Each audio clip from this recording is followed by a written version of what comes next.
Bonsoir Manon. Bonsoir Antoine. Alors à l'approche de l'été, nos territoires s'animent avec majoritairement des événements en extérieur, grâce au soleil notamment.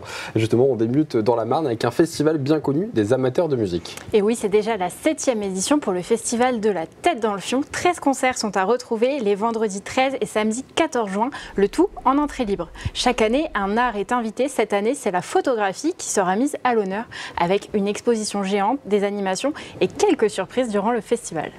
À noter que notre équipe sera présente ce vendredi et un reportage sera retrouvé sur Puissance Télévisions.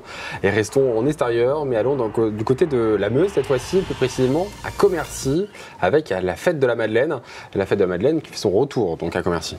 Labellisée parmi les plus belles fêtes de France, la Madeleine fera son show le dimanche 15 juin. De nombreuses animations pour petits et grands seront à retrouver au cœur du château Stanislas et aux abords de celui-ci. Au programme, spectacles de rue, concerts et 2 parades à 15h et à 17h notamment. Plus d'informations sur le site et pour les animations bien sûr sur le site de la ville de Commercy.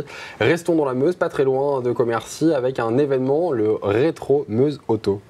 Cette année, c'est plus de 40 000 visiteurs qui sont attendus pour la 40e édition du Rétro Meuse Auto. Et le lac de la Madine s'apprête à vibrer les 14 et 15 juin. C'est le rendez-vous des amoureux de véhicules anciens, un événement qui fait revivre les belles mécaniques d'autrefois.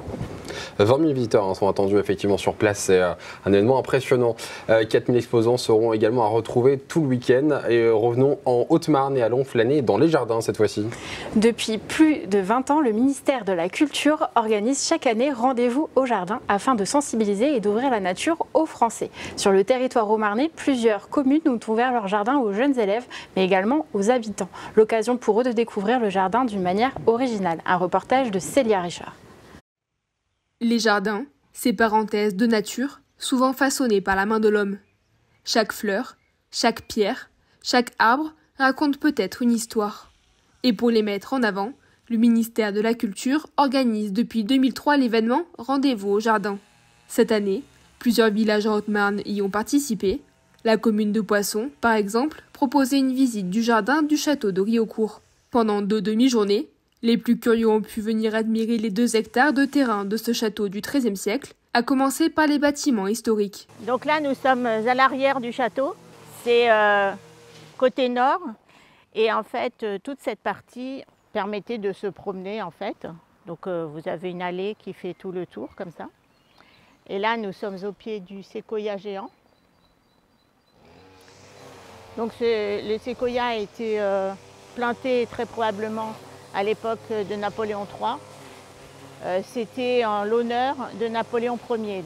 Nous avons le petit auditoire qui servait à la basse et moyenne justice.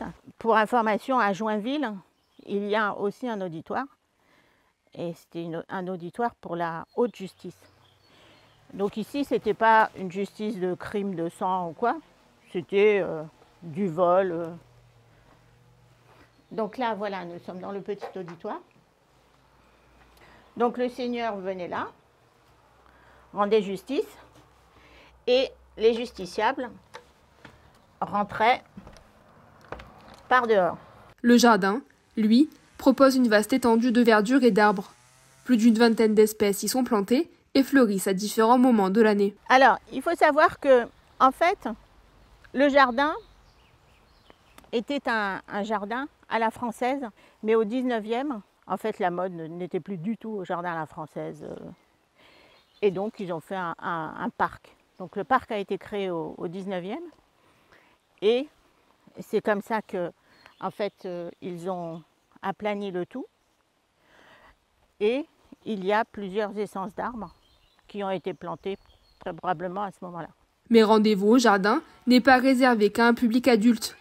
À quelques kilomètres, dans la commune de Doulincourt, les élèves des écoles alentours ont pu découvrir le jardin des 5 sens, implanté dans le seul écolotissement de Haute-Marne. Ce jardin des 5 sens, c'est un parcours piéton qui se déroule au sein de cet écolotissement, et il s'intègre lui-même dans un parcours botanique sur différents jardins qui sont organisés dans le village avec des thèmes différents. Et donc là, on a choisi comme thème un jardin des 5 sens qui permet aux enfants ou aux personnes de pouvoir se ressourcer, se confronter au goût, aux couleurs, donc à la vue, à l'ouïe, à ce qu'ils peuvent entendre, au bruit des jardins, etc. Cet événement est l'occasion pour la commune de proposer des ateliers pédagogiques aux enfants, un souhait qui vise à sensibiliser les futures générations à l'environnement et la nature. Pour répondre au thème jardin de pierre, pierre de jardin, les élèves aujourd'hui vont réaliser différentes activités, notamment de la peinture sur galet.